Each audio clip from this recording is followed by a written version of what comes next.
Good morning. कक्षा 9 विज्ञान के अंदर हम पढ़ रहे हैं बल व गति के नियम।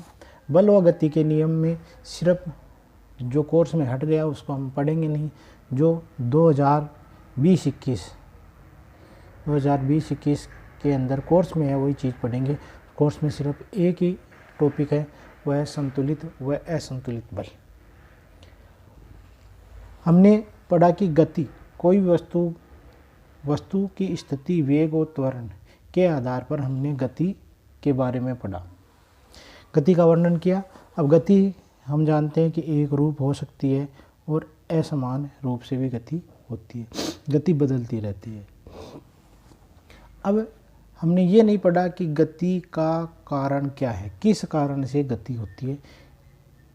भाई गति किस कारण होती है, इसको जानने की जिज्ञासा शुरू से ही स्वाभाविक रूप से मनुष्य में रही है। वैज्ञानिक भी सदियों से इसका प्रयास खोजने की कोशिश कर रहे हैं। हम देखें कि कोई फर्श है, फर्श के ऊपर कोई गेंद रखी हुई है। क्या रखी हुई है? गेंद। फर्श पर क्या रखी हुई है? गेंद रखी हुई है। ये गेंद तब तक अपनी अवस्था में रहेगी जब तक इसके ऊपर कोई बल नहीं लगेंगे। अब कोई व्यक्ति इसके ठोकर मारता है, क्या मारता है? ठोकर लगाते हैं, तो वस्तु यानी गेंद गतिशील रहेगी। क्या होगी? गति स्थिर नहीं रहती है, वह गतिशील रहेगी। थोड़ी दूर गति करेगी, धीरे ठोकर मारे, थोड़ी सी दूर गति करेगी, फिर वो रुक जाती है। क्या हो जाती है? रुक जाती है, यानी उसकी क्या आ जाती है? विराम अवस्था में आ जाती है, विराम अवस्था में आ जाती है। तो कोई भी वस्तु गतिशील है वह क्या हो जाती है? विराम अवस्था में हो जाती है।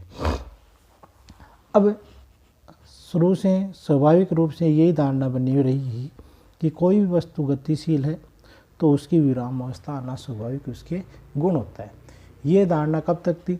जब तक कि वैज्ञानिक गैलीलियो व आइजक न्यूटन, इन दोनों वैज्ञानिकों ने वस्तु की गति की परिकल्पना नहीं की, संकल्पनाएं नहीं की। जब तक इनने अपनी संकल्पनाएं प्रस्तुत नहीं की तब तक यही धारणा बनी रही कि कोई भी वस्तु गतिशील है तो उसकी विराम अवस्था में आ जाती है। अब देखो, हम देखते हैं कोई वस्तु, कोई स्थिर वस्तु है। वस्तु की दो स्थिति हो सकती है, या तो वस्तु क्या हो? स्थिर, या वस्तु क्या हो जाती है? गतिशील हो सकती है। या तो वस्तु क्या हो जाएगी? स्थिर होगी, या वस्तु क्या होगी? गतिशील होगी। जब वस्तु स्थिर है या गतिशील है, दोनों स्थिति में जब तक इसको रोकने का प्रयास करेंगे, उसके लिए हमें कुछ न कुछ इसके ऊपर कार्य करना पड़ेगा। या तो हम क्या करेंगे? वस्तु गतिशील है या स्थिर है। यदि स्थिर वस्तु है तो हम उसको गति करवाने के लिए या तो इसे क्या कहते हैं? खींचना। क्या कहते हैं? खींचते हैं, या इसको धकेलते हैं, धकेलना पड़ता है, या उसको क्या करता है? ठोकर लगानी पड़ती है, जिससे स्थिर वस्तु क्या हो जाती है? गतिशील हो जाती है। और यही काम यदि वस्तु गतिशील है तो हम उसको रोकने के लिए भी हमें कुछ न कुछ, रोकने के लिए उसको हाथों से रोक सकते हैं, पैरों से रोकेंगे तो हमें कुछ न कुछ कार्य उसके ऊपर करना पड़ेगा। अब ये दोनों के लिए कोई वस्तु स्थिर थी, गतिशील हो गई, और गतिशील वस्तु क्या हो गई? स्थिर। इसको करने के लिए हम इनके ऊपर क्या लगे? खींचना, धक्का देना, ठोकर देना या हाथ से रोकना, ये सभी क्या है? किसके रूप में क्या किया हमने? इन पर क्या लगाया? बल। क्या लगाया? बल। बल के कारण ये वस्तु स्थिर थी वो गतिशील हो गई, गतिशील थी वो स्थिर हो गई। तो कोई ना कोई वस्तु पर हम बल लगाते हैं। अब बल किस रूप में था? खींचने के, धक्का देने के, या ठोकर लगने के, या किसी अवरोध के कारण ये बल उत्पन्न हुआ, जिसके कारण वस्तु गतिशील हो गई या स्थिर हो गई। अब बल है क्या? कोई भी वस्तु, किसी वस्तु का वेग, किसी वस्तु में वेग का परिमाण बदलने, वेग का परिमाण बदलने यानी वस्तु तेज, यदि वस्तु की गति तेज है, तेज करने या वस्तु की गति को धीमा करने, परिमाण बदल दिया धीमा करने के लिए, या वस्तु की दिशा में परिवर्तन करने के लिए जिस का हम प्रयोग करते हैं, बदलने के लिए जिस का हम प्रयोग करते हैं वो क्या होता है? बल। किसका प्रयोग करते हैं हम? बल का प्रयोग करते हैं। किसका प्रयोग करते हैं हम? बल का प्रयोग करते हैं। यानी वस्तु का वस्तु में वेग का परिमाण बदलने यानी वस्तु को तेज करने या धीमे करने या वस्तु की दिशा बदलने के लिए हम बल का प्रयोग करते हैं। अब बल लगाने पर वस्तु की आकार में बदल सकती है या वस्तु की आकृति भी बदल सकती है। जैसे स्प्रिंग, जैसे कोई स्प्रिंग है हमारे पास, ये स्प्रिंग है, यदि हम इसको खींचे तो स्प्रिंग क्या हो जाएगी? थोड़ी बड़ी हो जाएगी। आकार बदला, पहले छोटा आकार था, अब आकार क्या हो गया? बड़ा। जैसे कोई गुब्बारा फुलाया तो गोल अवस्था में था और हमने इसको हाथों से जब दबाते हैं, दोनों तरफ से हम हाथों से इसको दबाते हैं तो गुब्बारे का आकार इस प्रकार हो जाता है। तो आकृति बदलेगी। तो बल लगाने पर किसी वस्तु की दिशा बदल सकती है, आकृति व आकार बदल सकते हैं। ये बल लगाने पर ऐसा होता है। अब हम बात करते हैं संतुलित व असंतुलित बल। संतुलित व असंतुलित बल। संतुलित व असंतुलित बल किसे कहते हैं? देखो, हम एक उदाहरण लेते हैं छोटा सा। जैसे हमने क्या ली? एक मेज रखी। हमने क्या रखी? एक मेज। वो मेज के ऊपर कोई बॉक्स रखा हुआ है।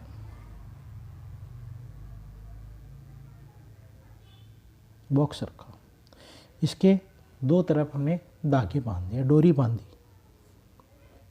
एक अक्ष और एक वाई तरफ।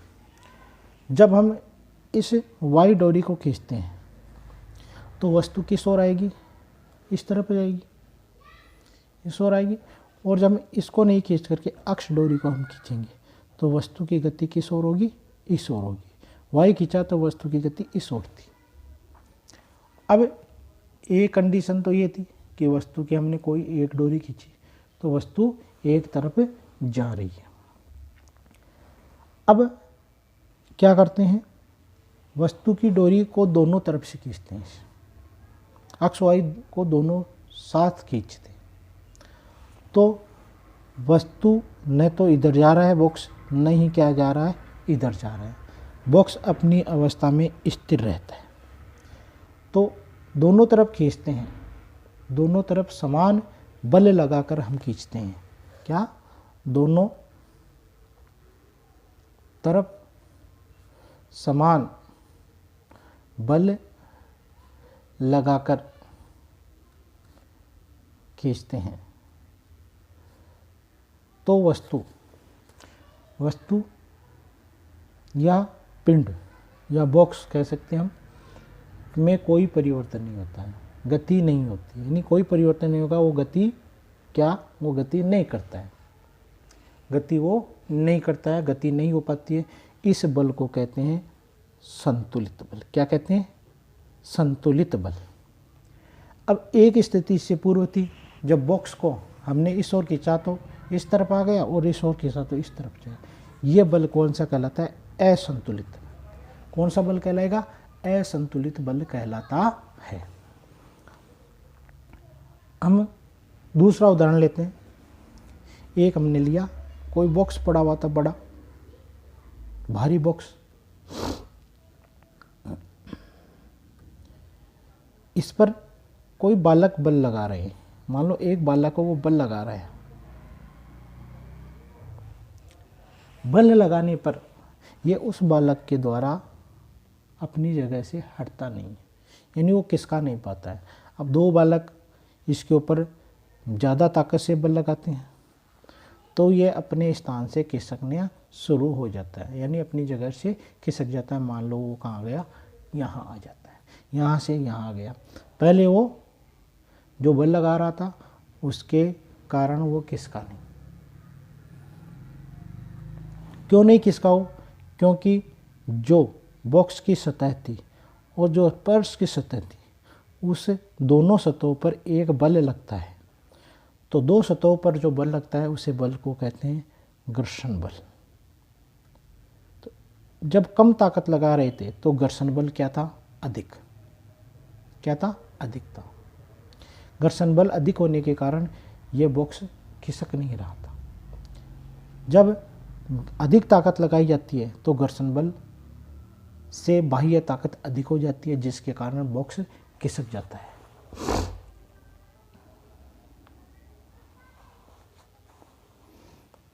अब जब घर्षण बल से अधिक बल लग जाता है तो क्या हो जाता है? बल लगने से संतुलित अवस्था अधिक हो जाती है और वस्तु आसानी से खिसक जाती है और आसानी से बॉक्स आगे की ओर धकेला दिया जाता है।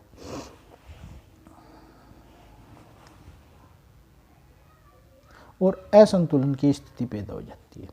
धक्का नहीं लगा, तब तक संतुलित था, दोनों बल बराबर लग रहे थे। जब तक बाह्य बल और घर्षण बल बराबर है तो वस्तु की स्थिति में कोई परिवर्तन नहीं होगा। और जब घर्षण बल से अधिक बाह्य बल लग जाए तो वस्तु गतिशील हो जाएगी। अब एक उदाहरण और लेते हैं। जैसे हम साइकिल चला रहे हैं। क्या चला रहे हैं? साइकिल चला रहे हैं। साइकिल चलाते हैं तो हम पेडल देते हैं। क्या देते हैं? पेडल देते हैं। साइकिल पेडल देते हैं और पेडल मारना बंद कर देते हैं तो साइकिल धीरे धीरे रुक जाती है और एक ऐसी अवस्था है कि जब गति करना वो बंद कर देगी। ऐसा क्यों होता है? ऐसा इसलिए होता है कि जो पहियों और फर्श यानी सड़क के मध्य बल लगता है घर्षण बल। जब पेडल दे रहे तो घर्षण बल कम लग रहा था, लग तो उतना रहा था, मगर पेडल देने से जो बाह्य बल वो ज़्यादा हो गया, जिसके कारण साइकिल गति। और जब पेडल देना बंद कर देते हैं तो धीरे धीरे घर्षण बल ज़्यादा हो जाता है, जिसके कारण चलती हुई साइकिल क्या हो जाती है? रुक जाती है। क्या हो जाती है? चलती हुई साइकिल रुक जाती है। अतः फिर हमें वापस पेडल देकर हमें वस्तु को, साइकिल को गतिशील करना पड़ता है। कोई समान वेग के साथ केवल तभी गतिशील रहती है जब उसमें लगने वाला बल, बाह्य बल संतुलित हो। कोई वस्तु है समान वेग से गति कर रही है। क्या है? समान वेग से। और समान वेग से तभी गतिशील होगी जब तक उस पर लगने वाला बल बराबर और निश्चित मात्रा में लगता रहेगा, तो वस्तु गतिशील रहेगी। यानी बाह्य बल और घर्षण बल दोनों संतुलित अवस्था में रहेंगे तभी वस्तु गतिशील समान रूप से रहेगी। यदि बाह्य बल कार्य करना बंद कर दे तो वस्तु रुक जाती है। कार्य करना बंद कर देता है, बाह्य बल कार्य करना बंद कर देता है तो वस्तु रुक जाती है, क्योंकि घर्षण बल अधिक हो जाता है और असंतुलन की स्थिति पैदा हो जाती है। तो कोई भी असंतुलित बल होता है, असंतुलित बल यानी जब बल असंतुलित होता है तो उसकी स्थिति असंतुलित होने के कारण वस्तु में क्या हो जाता है? वेग में परिवर्तन। क्या होगा? वस्तु के वेग में परिवर्तन या उसकी दिशा में परिवर्तन होता है। असंतुलित बल लगता है तो वस्तु के वेग में परिवर्तन होता है या उसकी दिशा में परिवर्तन होता है। जब दिशा में परिवर्तन होता है यानी या वेग में परिवर्तन होता है, वेग में परिवर्तन होता है तो हमने पढ़ा क्या उत्पन्न होगा? त्वरण। तो वस्तु त्वरित होती है। क्या हो जाती है? त्वरित होती है। ये असंतुलित बल के कारण ऐसा होता है। और वस्तु की दिशा व वेग तब तक बदलते रहेंगे जब तक कि वह संतुलित बल उसमें कार्य करता रहेगा। तब तक परिवर्तन होता है जब तक कि संतुलित बल उसमें कार्य करता रहेगा। तो इस प्रकार हम देखते हैं कि विज्ञान 9th चैप्टर में बल व गति में इतना ही पार्ट दिया हुआ है। 2 पेज दिए हुए हैं। ये पेज नंबर आपको कोर्स के अंदर है, पेज नंबर है 126 से लेकर 27 और 28। इसके बाद में आपको पार्ट कोर्स में हट गया है, नहीं है, इस साल नहीं आएगा। तो ये इस प्रकार आपका चैप्टर पूरा होता है।